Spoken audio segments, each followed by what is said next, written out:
What are the roles in Dota 2? What is position 1 to 5? And does that determine your lanes? Hey guys, this is DATOHLEONG and this is the roles of Dota 2 explained. The roles in Dota 2 are usually separated into 5 different positions, and most of the community sees the positions as follow. Position 1, hard carry. Position 2, the mid laner. Position 3, the off laner. Position 4, the off lane roaming support with farm. Position 5, support without farm that babysits the position 1, safe lane hard carry, and usually most players deem the farm priority according to the numbers, 1 being the most farm priority player and 5 being the least. However, the rank role queues in Dota 2 are not that specific and can be a little bit confusing. For the supports, there are hard support and soft support, hard being the position 5 and soft being the position 4. But when it comes to the core roles, the selection only allows you to select the lanes, safe lane, middle lane or the off lane. If we were to follow the given rule, safe lane should be the hard carry, the middle lane should be the position 2 and the off laner is the position 3. But if everyone were to follow these sets of rules, the lanes and farm priority will not be able to adapt to the game situations. For example, sometimes you want to have your hard carry on the middle lane, like a Beepo or a Medusa, so they will be able to flash farm the lane as well as the two side neutrals around the lane, thus hitting earlier timings and coming online quicker. Sometimes you want to have your off lane play the middle lane since the matchup is better, like when your opponent last pick a brute against your OD.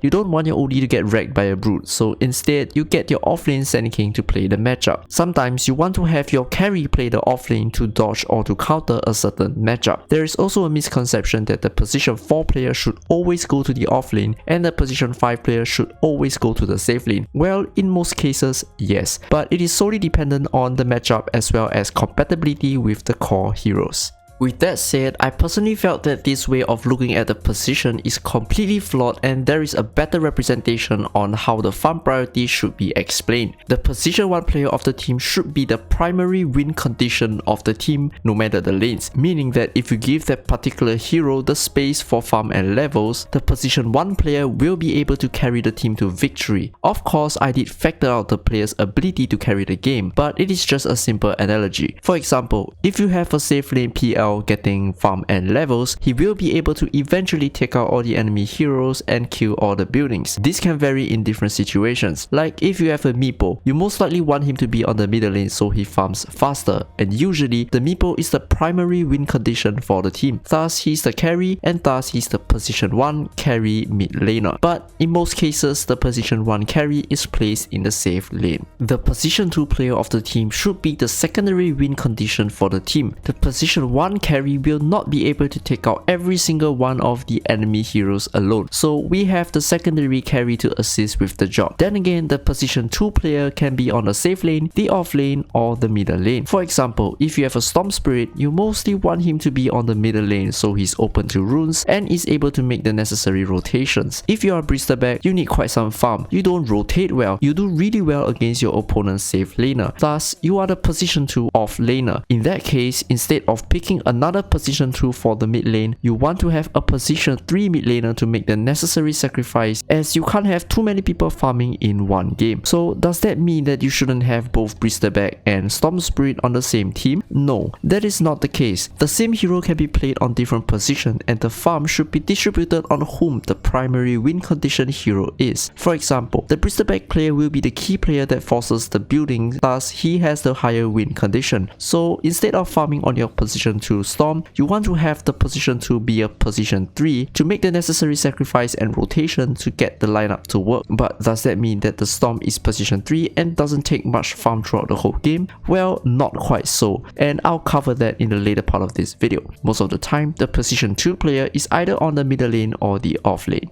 The 1 and 2 of the team usually take up most of the space and farm on the map, so depending on the picks, you don't want to have 2 position 1 heroes that takes up a lot of farm, neither do you want to have 2 position 2 heroes that will not be able to carry game despite the given farm. For example, if you have a mid Morphling, you won't want a PL to be on the safe lane. Likewise, if you have a mid Lina, it is less likely that you want to have a safe lane less Shrek. The position 3 player of the team is the one that enable the win condition of the team. Usually, the position position 3 player wants to pick a hero that fills up what the position 1 and position 2 lacks. Most of the time, it is either the lack of initiation and crowd control or a frontliner. But then again, in most games, the position 3 player will have to pick before the position 1 and 2. So you want to either communicate to find out what your position 1 and 2 wants to play, or expect them to need a certain hero to enable them. Most of the time, it is initiation. The position 4 player of the team is the support that has the impact of a core with minimal farm. Usually, you want your position 4 player to either have initiation, crowd control, or massive damage output without much farm. Since the position 4 player will be leaving the position 5 player to starve, the position 4 player will eventually have enough gold to get a core item, thus have to impact the game like a core player. The farm and resources on the map are limited, so the position 3 and 4 player should only take farm when the position 1 and 2 is not taking it or does not feel comfortable taking it. But of course, if anyone on the team is short of a few gold to complete an item or buyback, they should be given priority to take the farm. The position 5 player on the team is the ultimate sacrificing role of the team. The game of vision is solely on the hands of the position 5 player. Where to ward, where to deward, which part of the map should be taken. Since the position 5 player is not tied down to gaining net worth, the position 5 player should be looking at the map and strategize according to the given information.